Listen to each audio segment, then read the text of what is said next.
So, hello and welcome. This will be the first of many videos that will just kind of be a jaunt.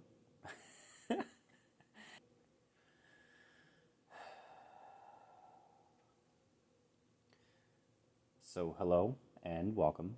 This will be the first of many videos that will just kind of be a jaunt.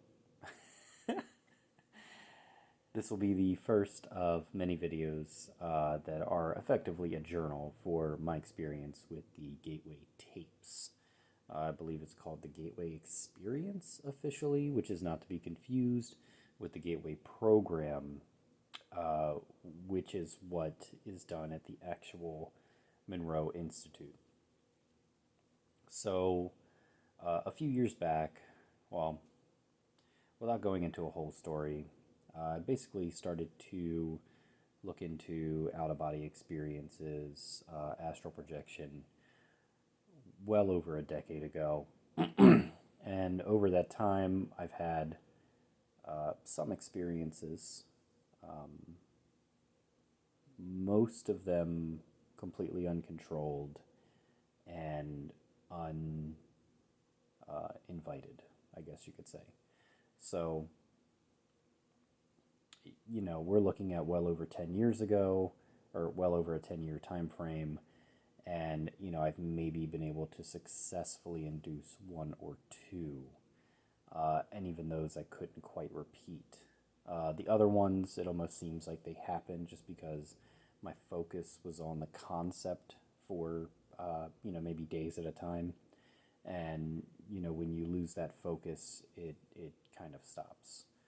So, I mean, really, with these sort of experiences, I can maybe count on one hand or two hands how many times something has happened that I couldn't chalk up to just sleep paralysis or, was that just a dream or not. And personally, the experiences are enough to make me want to do them again. So, roughly around 2018, I got these tapes, all 6 waves. I'm assuming if you found your way here, you know exactly what I'm talking about. And the manual that goes along with it. And in 2018, I think I got up to wave 3, played around with some stuff, but, I was really just kind of blazing through it. And after, I think I stuck to it for about a month, journaled what I had done. And I just kind of got away from it. I found myself falling asleep during the tapes a little too often, very in and out, didn't really want to be consistent. And at that particular time, I was so interested in so many different facets of spirituality that I wanted to try many different meditation techniques. And since that time as well, I don't have a whole lot of free time at home. So, when I want to try a different technique, I can't add it on to an existing technique. I normally just have to replace it. So, it does make exploration a little difficult. So, I definitely need to kind of force to stick with one program at a time. And yeah, so within that time, I had some really cool experiences. I enjoyed it, but I just kind of got away from it. Kept meaning to go back and haven't until maybe 2, 3 weeks ago. So I'm gonna call this week 1. It's actually week 3 of me messing around with the tapes.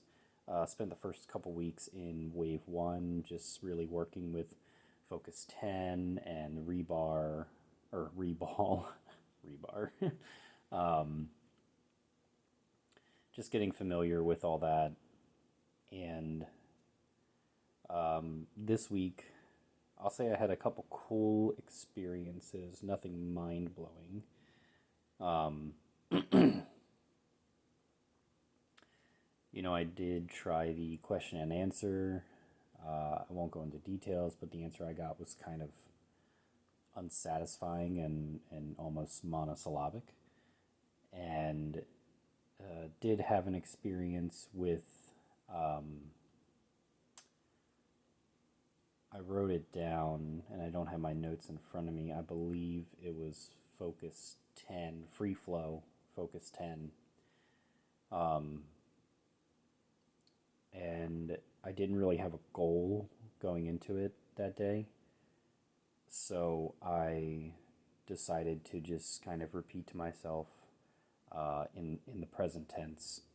I am being shown what I need to be shown, kind of over and over again. And I started to see all these really creepy faces. Um, they kind of look like people's faces, but not really. There was definitely a very kind of sinister feel to it. It almost started to turn into like nightmarish, hypnagogic imagery. And I started to get a little scared, but there was definitely a part of me that was like, you're in control, take it easy, man, we'll figure a way out. So I kept kind of repeating that same mantra and sort of just accepting what I was seeing was meant to be seen. Maybe there was a purpose to what was being shown to me. And after a while, I had kind of forgotten about my reball, my resonant energy balloon, and kind of just putting my attention back on that, I definitely started to feel more protected, and I started just moving towards the faces and through them, and knew that whatever was out there could only affect me if I let it in. So I didn't let it in. So that was a really cool experience, and I think it'd be very cool if I could do that consciously through the day, or maybe if I could carry that into my dreams. Aside from that, I also discovered that this is not a spiritual kind of discovery, but I also discovered that wired headphones work better. In 2018, I didn't have a Bluetooth headset, so I only used wired headphones, and I noticed myself clicking out a lot, really kind of getting lost in the sounds and the whole experience. And I mean, for the first 2 weeks of starting back up, it felt very like disconnected. Like it almost felt like a meditation session, which might confuse someone who thinks of these tapes as just a meditation. But when I sit down and meditate, I am there. At least for the most part, I'm directing the experience, and I'm still hyper aware of everything around me. And that, of course, is something I need to work on with my meditation practice. But I think I had read something in the manual about switching over, or being weary of noise canceling headphones. And I was like, wow, these are noise canceling headphones.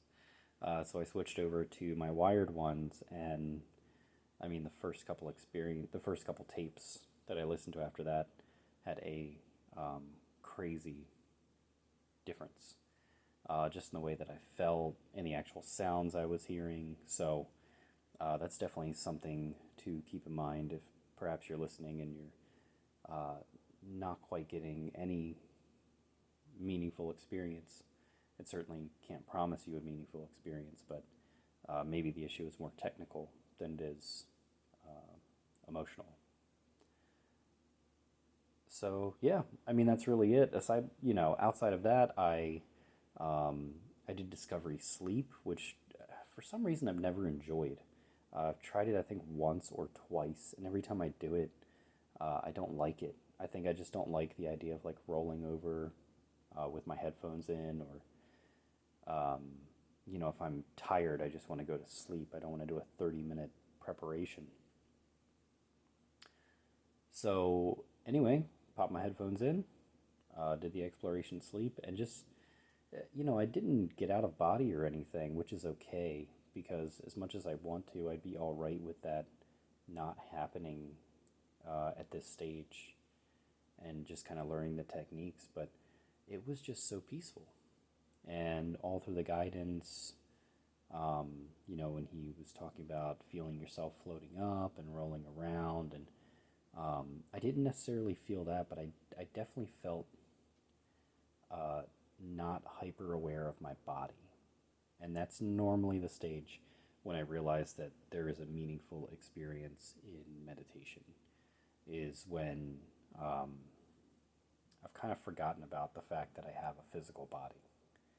And that's at that point, you know, whether I'm sitting or lying down or using a guided meditation or not, um, that's when it gets really fun. So I enjoyed it and I want to go back to it. I haven't yet, but I do want to again. So we're at about 10-minute mark, and let's just call that that.